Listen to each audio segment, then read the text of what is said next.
मैं पहले ही दिन से उनसे काफ़ी प्रभावित हुआ कि ये इतना अंबेडकर को भी जानते हैं, समरसता के विषय में उनका दृष्टिकोण बिल्कुल क्लियर है।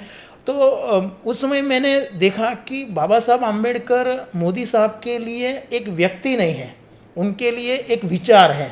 ये बताइए कि जो है ये किताब आपने संपादित की, यह डॉक्टर बाबा साहब आम्बेडकर और व्यक्ति नहीं संकल्प नरेंद्र मोदी, और जिसका संपादन आपने किया, इसमें कई सारी घटनाओं का जिक्र किया है, जिसमें से कुछ के आप विटनेस रहे हैं और कुछ के बारे में आपने रिसर्च किया।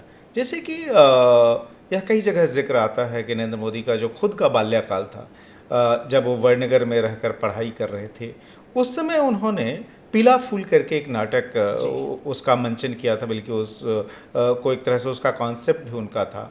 क्या ये मान सकते हैं कि वह नाटक भी जो है वह एक दलित बच्चे और उसकी माँ के संघर्ष को लेकर है, और वो बीमार बच्चा मर भी जाता है। तब से ही यह जो है जो दलित समाज है, ख़ासतौर पे उससे जुड़ी हुई जो समस्याएं हैं, ख़ासतौर पे जो अस्पृश्यता जो लंबे समय तक भारतीय समाज का हिस्सा रही, उसको दूर करने में जो एक तरह से कोशिश जो है वह शुरू कर दी थी उन्होंने। हाँ, तो एक अर्थ में हम कह सकते हैं कि मोदी साहब का जो कमिटमेंट है वो जन्मजात है। दलितों को प्रति उनका जो समर्पण है, उनका जो आत्मीय भाव है, बाबा साहब आम्बेडकर के प्रति उनका जो भक्ति भाव है, वो पहले से ही है। तभी तो वो 14-15 वर्ष के थे उस समय उन्होंने ये पीलू फूल करके नाटक लिखा, खुद ने ही लिखा, खुद ने ही उसको मंचन किया।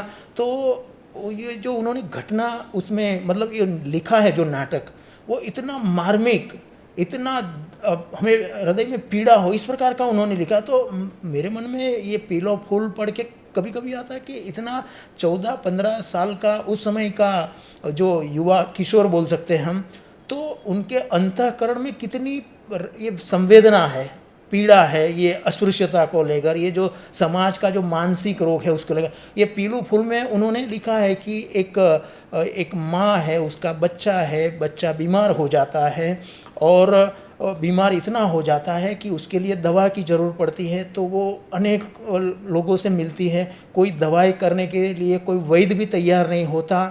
तो कोई उसे कहता है कि आप मंदिर में जाइए, मंदिर में से वो फूल आते हैं, वो अपने बच्चे को सूंघाइए तो वो ठीक हो जाएगा।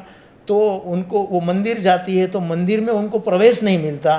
वो जो महिला है, बहन है, वो दलित है, तो उसे मंदिर में प्रवेश नहीं मिलता, उसे वो फूल भी नहीं मिलता।